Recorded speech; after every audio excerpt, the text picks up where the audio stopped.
In this video at Medical Sciences, we are going to discuss about RAAS inhibitors, which are part of anti-hypertensives. Renin, angiotensin, aldosterone system is the essential system that is for long-term regulation of blood pressure.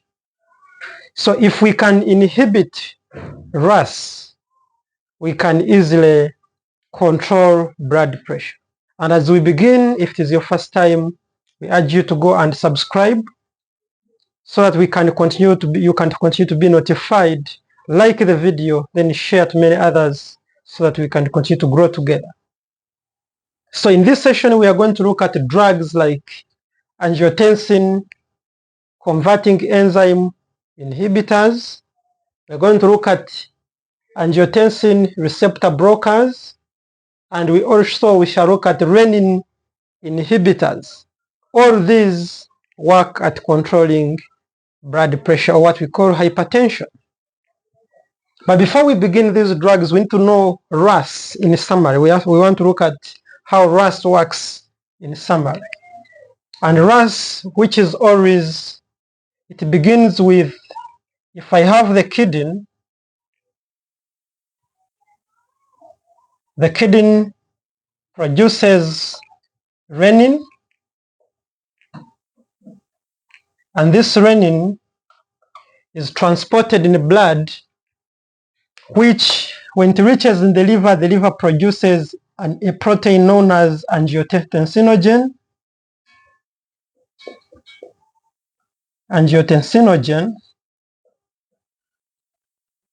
So the role of renin is to convert angiotensinogen to angiotensin.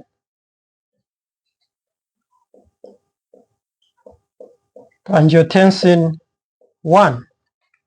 And what catalyzes this reaction is angiotensinogen from the liver. So this renin produced by juxtaglomerular apparatus is produced by the juxtaglomerular apparatus of the kidney. It is the one responsible for conversion of angiotensinogen produced by the liver to angiotensin 1.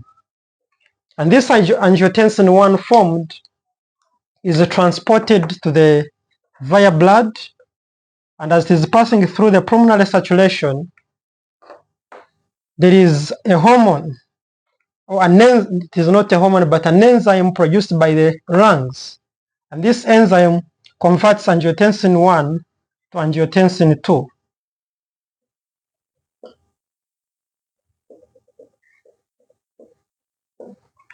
So the enzyme produced by the lungs is what we call angiotensin converting enzyme.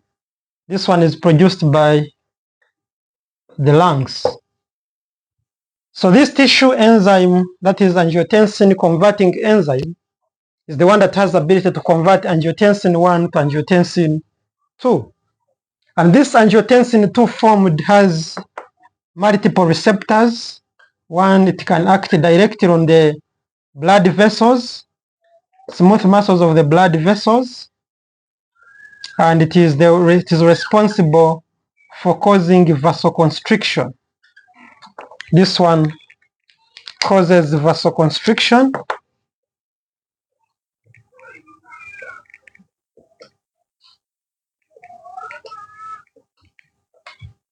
By acting via the alpha-1 receptors in the smooth muscles of the blood vessels. Then another mechanism that this one also has receptors. It has receptors on the adrenal cortex, and when it goes to the adrenal cortex, it stimulates production of aldosterone hormone.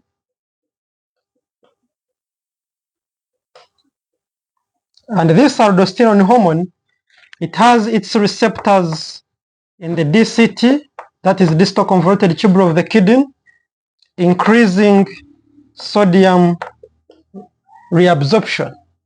And when you increase sodium reabsorption, you also increase water reabsorption. So this one, at the long run, it is going to lead to increase in the blood volume. So blood volume increases, and when there is increase in the blood volume, it results to increase in pressure. But the major thing is by increasing the levels of water reabsorption and sodium reabsorption. And when sodium is reabsorbed, calcium is secreted. So we see decrease in the potassium. Then this vasoconstriction on the blood vessels, it is going to cause increase in the total peripheral resistance. And increase in total peripheral resistance increases afterload. This one results to increase in afterload.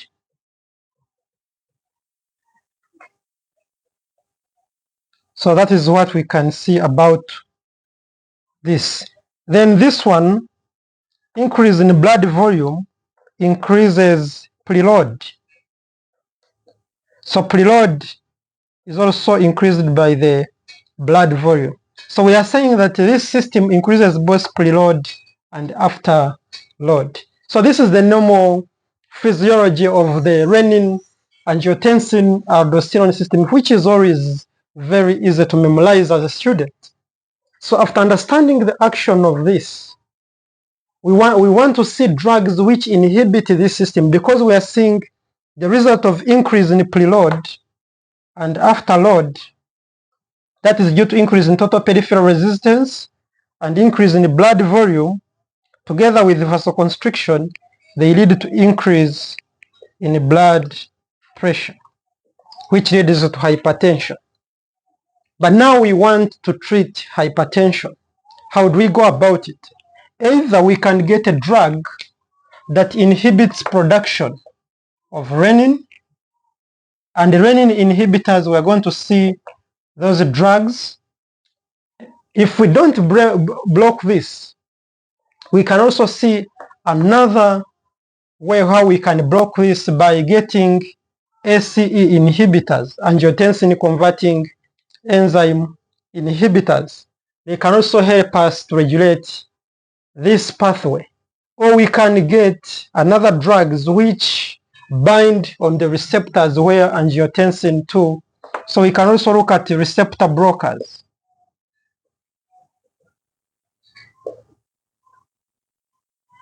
That is what we call ARBs. So ARBs, they block the receptors for angiotensin 2, angiotensin 1 and angiotensin 2 receptors. So that is the class of drugs we are going to look at. Then before we do that, this ACE, apart from converting angiotensin or cleaving angiotensin 1 to angiotensin 2, it also has ability. The ACE, angiotensin converting enzyme, also it has the role of decreasing, it decreases bradykinin levels. It has a role of working on bradykinin. And this bradykinin, it is cleaved or metabolized or broken down by angiotensin converting enzyme, so hence decreasing its level. And this bradykinin is responsible, when it is increased in increased levels, it triggers production of nitric oxide and prostacyclin. And prostacyclin. So prostacyclin and nitric oxide, they are produced in response to presence of bradykinin.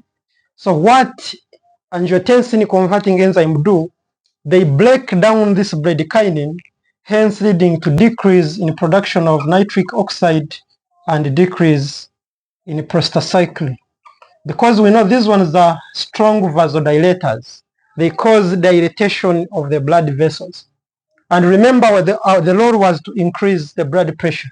so we inhibit. But if we want to decrease blood pressure, then we block ACE, means bradykinin levels increase, which can also be part of the action of angiotensin converting. So without wasting our time, let us look at the ACE inhibitors, angiotensin converting enzyme inhibitors.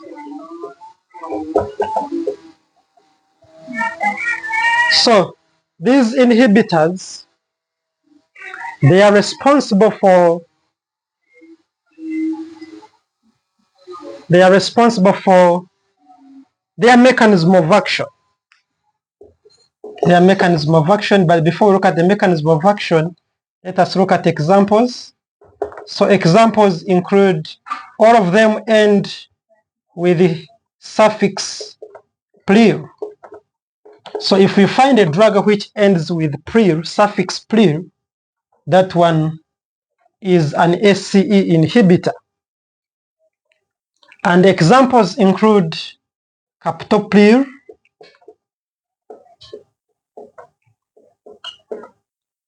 it will include enalapril,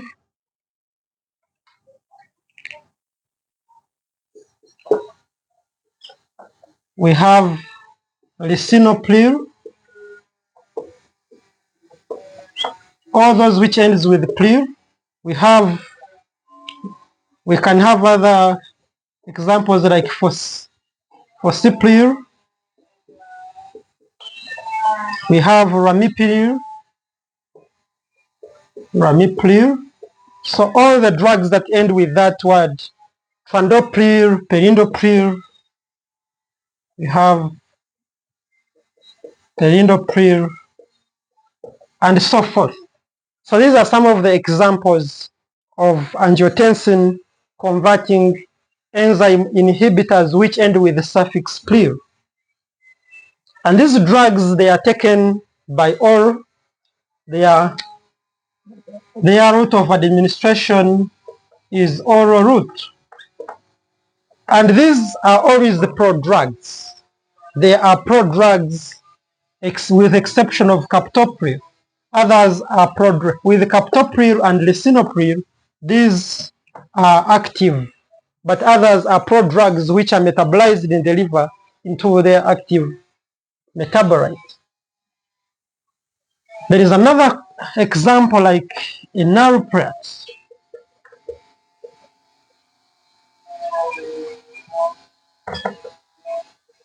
This is the active metabolite of enalapril. So this one is we metabolize enalapril to form enalapril. And sometimes in IV form, it is also found directly formed in IV form. And this one is being used in the treatment of hypertensive emergencies.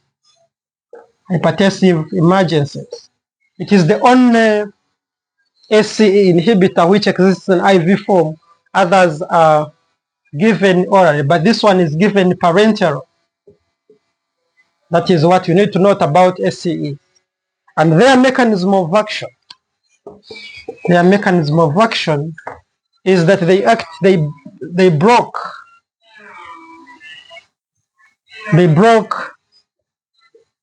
angiotensin converting enzyme, hence stopping the conversion of angiotensin 1 to angiotensin 2. So this one is the block ACE, hence blocking or hence inhibiting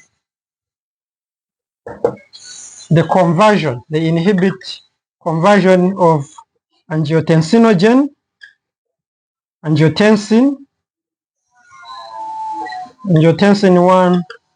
to angiotensin 2. So they do this by blocking. That is their mechanism of action. And once blocked, what happens? We come back to our pathway. When we block, meaning we are decreasing levels of angiotensin 2. And remember, angiotensin 2 have different receptors. So once we block angiotensin 2, we see its action on alpha 1 receptors. So what is happening to do? It is going to decrease vasoconstriction. And when it decreases vasoconstriction, it blocks vasoconstriction, we are going to see, so we have decreased levels, or we have no, it is not there. And what happens? It results into vasodilation by its action on the blood vessels. It is going to result into decreased levels of aldosterone.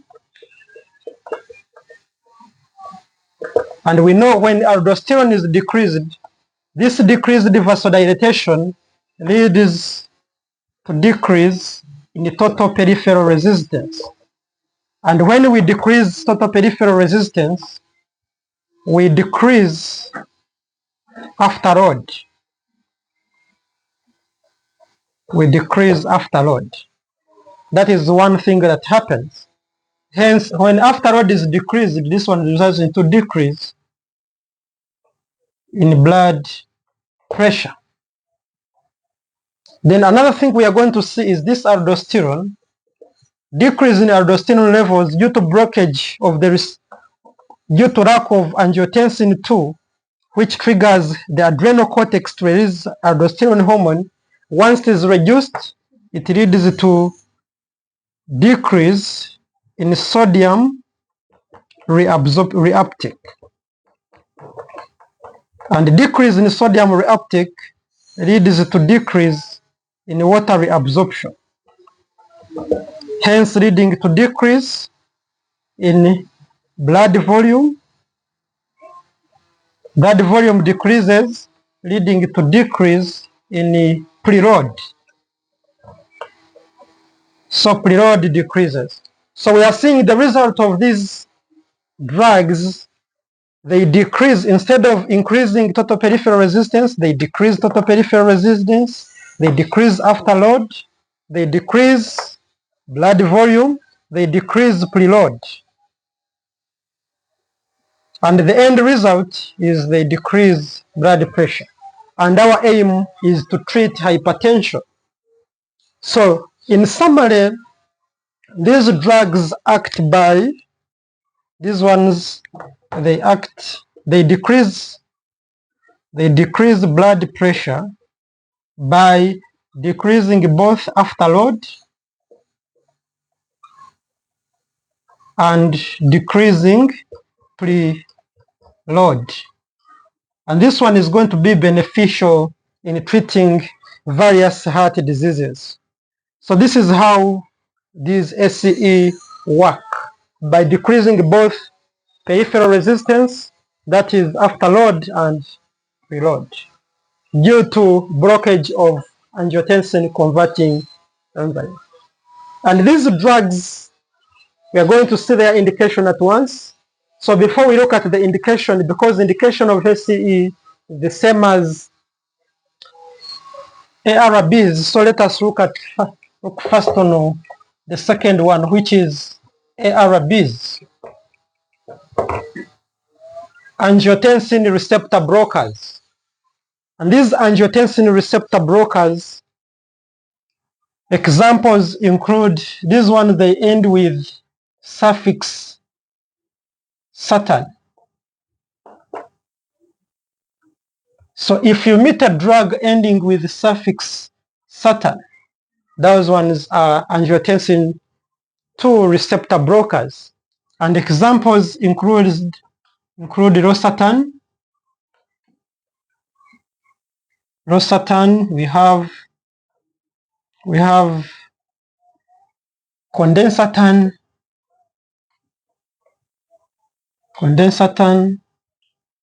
We have examples like varusartan.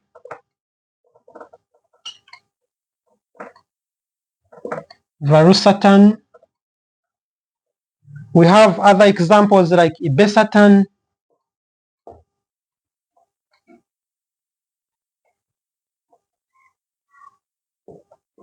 Other examples we can have is prosartan.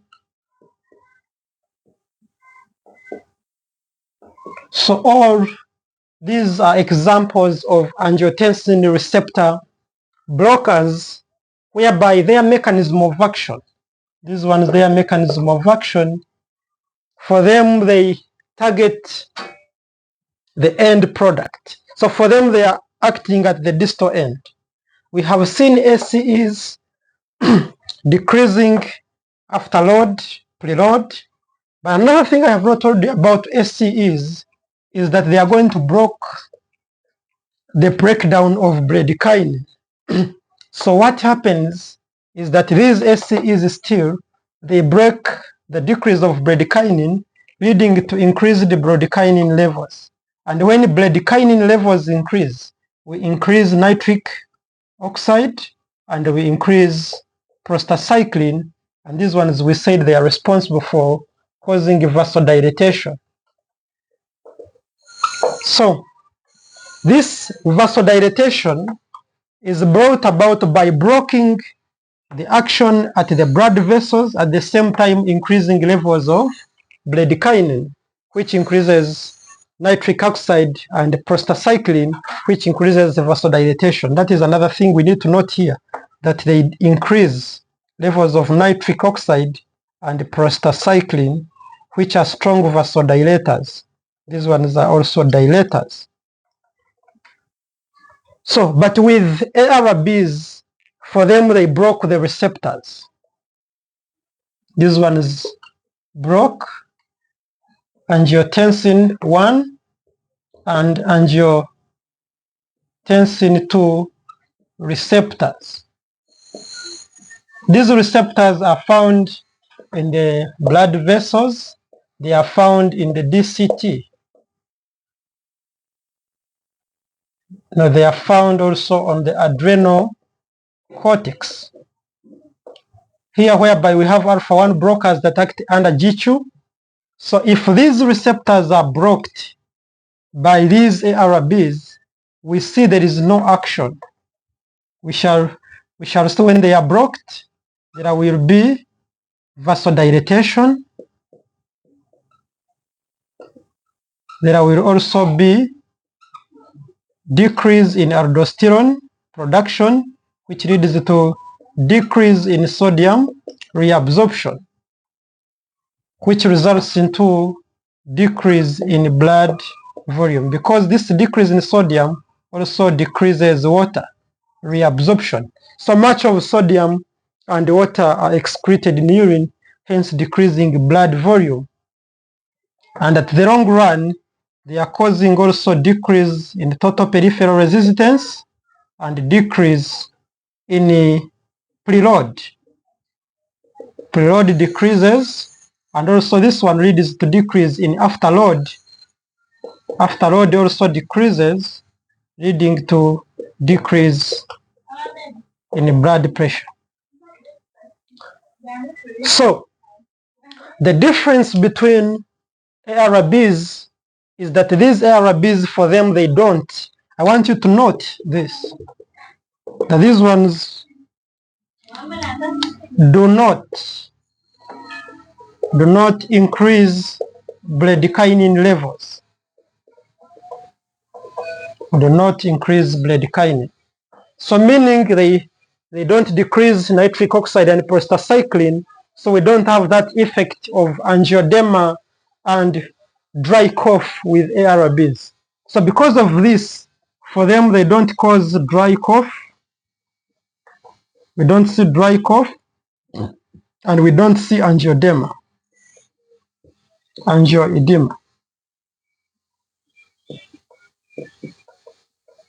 Which is seen with ACEs. ACEs, their peculiar side effect is dry cough and angioedema, whereby dry cough is solved by giving iron supplement or aspirin, but with ARBs, they do not cause dry cough, angioedema, due to no effect on bradykinin levels. So after looking at these drugs, they are also given oral, they are taken orally, and they are well metabolized in the liver. And many of them, they are given once a day, depending on the dose. And all these drugs, ACEs and ARBs, they are always given in combination with thiazides like hydrochlorothiazide. So always they are combined with the diuretics such as the thiazides. So after looking at ACE inhibitors, ARBs, we are left with renin inhibitors. So another category we can look at is renin inhibitors. And renin inhibitors, they end with suffix rein, and they include lisicren. We can have another example as the remicren. So these ones, they directly block renin production from the juxtaglomerular apparatus, and they are majorly indicated in the treatment of chronic hypertension. They are indicated in treatment of chronic hypertension. So these are the three categories that have ability to inhibit RAAS in our session. So we are going to end our video with indication and side effects of these different drugs. This is what we are going to discuss as we end this video.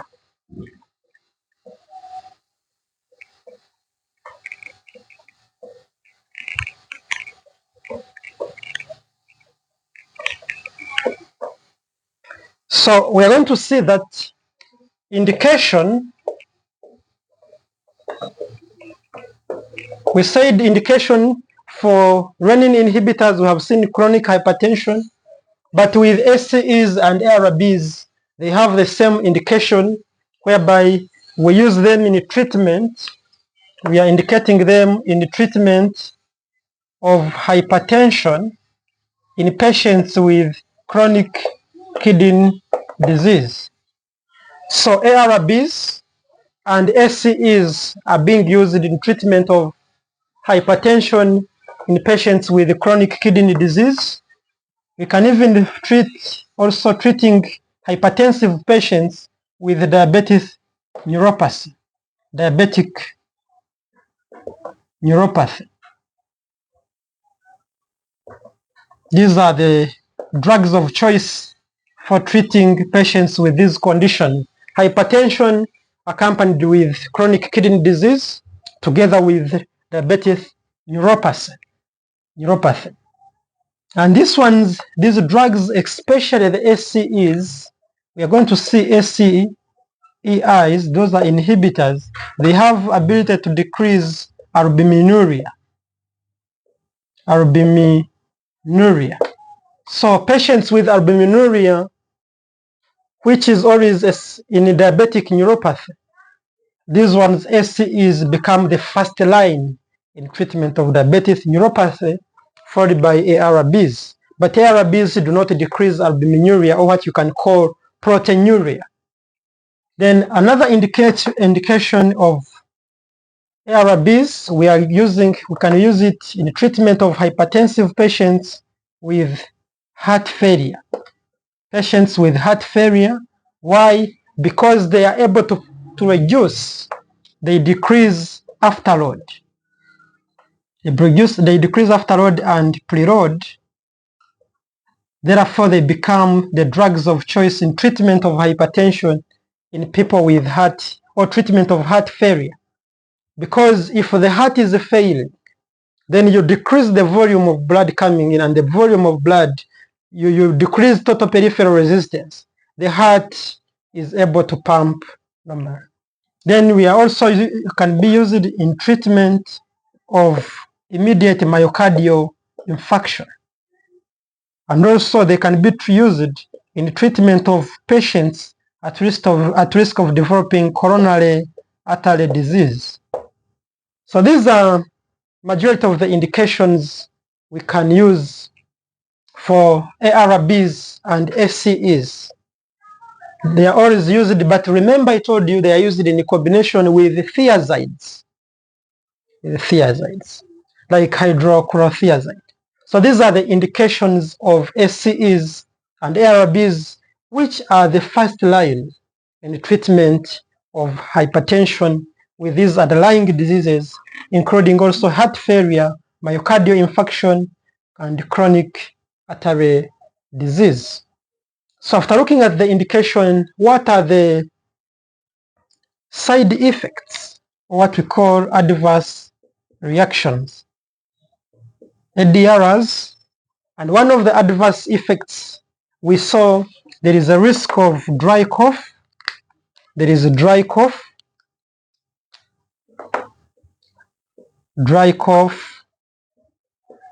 There is angioedema,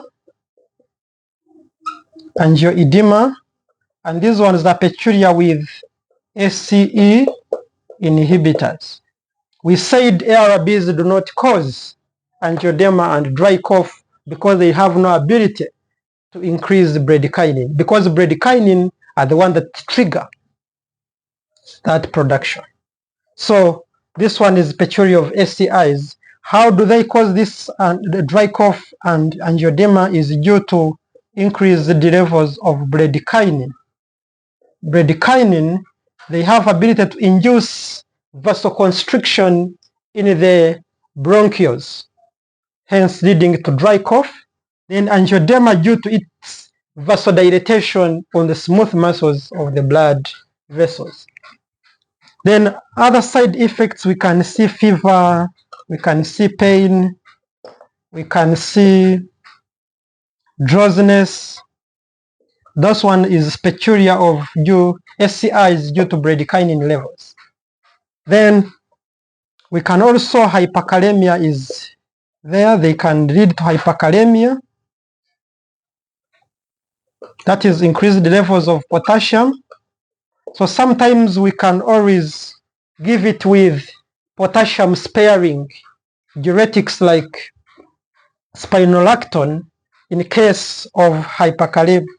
We can give them with diuretics.